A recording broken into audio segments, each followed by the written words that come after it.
So it's great to have you in.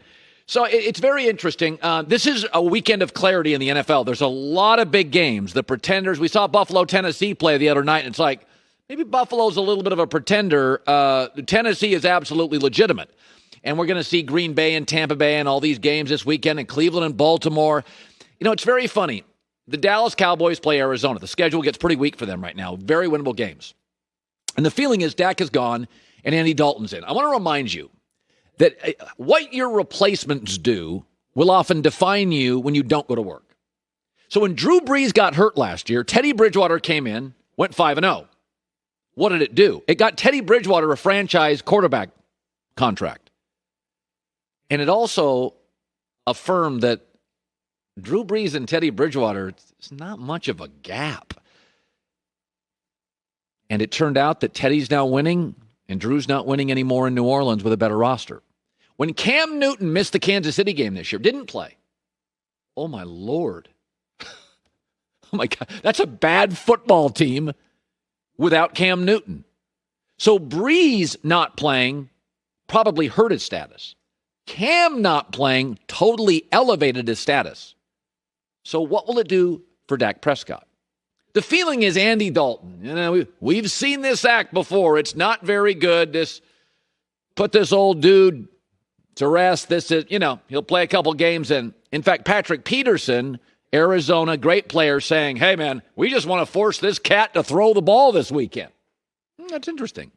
If I asked you, I'm going to throw this out there. Dak and Dalton, which one has had the season with the most touchdown passes? Well, that would be obvious. That would be Andy Dalton, 33. In dysfunctional Cincinnati with a defensive coach. All right, which guy has had the most back-to-back double-digit win seasons? Well, Dak's never had that.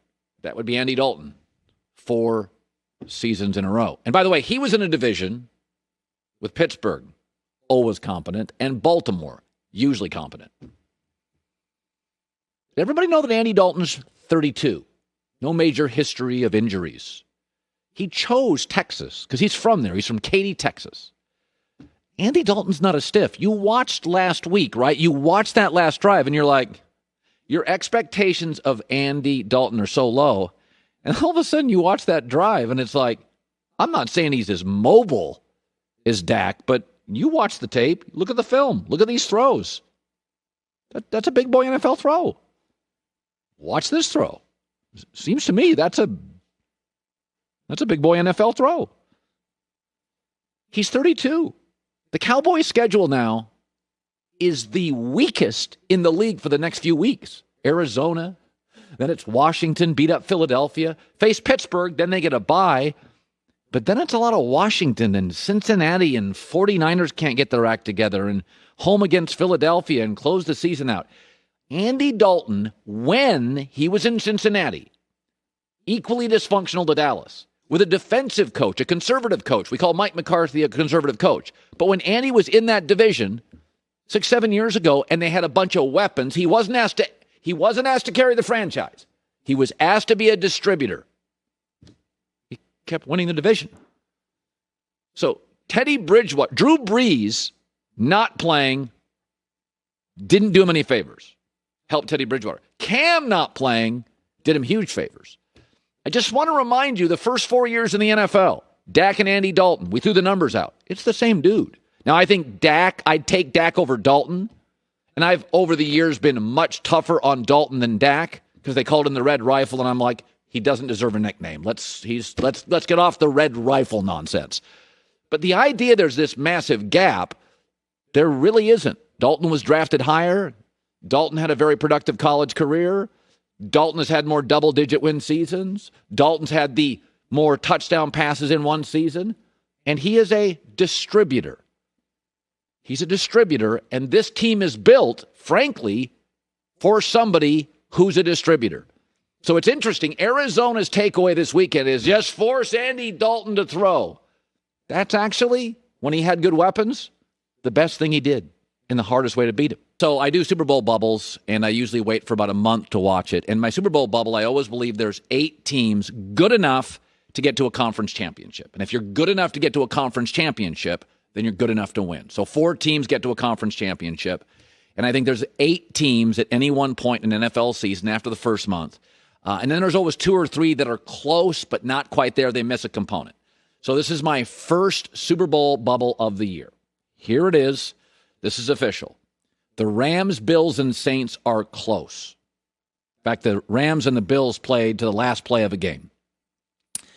In the AFC, it's New England with Cam, Baltimore, Pittsburgh, and Kansas City. And it just so happens in the NFC, it's Tom Brady, Aaron Rodgers and the Packers, and the Seattle Seahawks.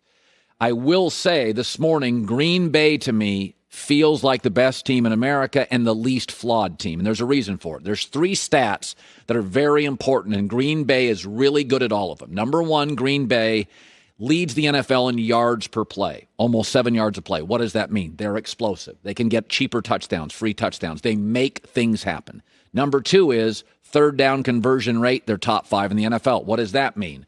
Generally means you have a good offensive line, you get a push on third and short, you have a veteran quarterback who can audible in and out of trouble. They have Aaron Rodgers. And the third thing is what they call sack differential. They're top 3 in the NFL, meaning they get to your quarterback and you don't get to theirs. So those are 3 stats. They're very good. I do not believe they have a hole. I do worry about Devontae Adams' health, but every other team has a hole. Seattle and Tennessee in my bubble, neither has a pass rush.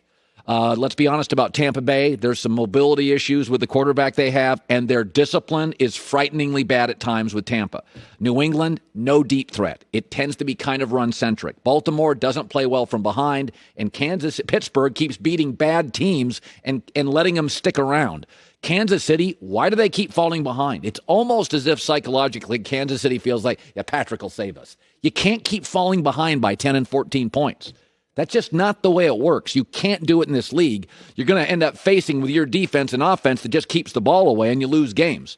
So I think we have a best team in the NFL, Green Bay. I think we have close. Cleveland, Pittsburgh plays this weekend. If Cleveland wins, then I think I would get them closer to the bubble. But it's New England, Baltimore, Kansas City, Pittsburgh. And I've got some reservations on Pittsburgh, but I trust them right now defensively more than I do Buffalo's defense and LA's defense. And I think they're more explosive offensively, potentially, than New Orleans' offense. So my 8 are New England, Baltimore, Kansas City, Pittsburgh, Tampa Bay, Tennessee, Seattle, and the Green Bay Packers. Yes, I put Tennessee in there after they bludgeon Buffalo. What am I supposed to not be impressed by? They're doing everything well. They don't have a pass rush, but they do everything else really well. Hi, everybody. Thanks for watching. Subscribe here to get the latest from the show. Also, be sure to check out more of the best clips from The Herd or go watch a few segments from other shows on FS1.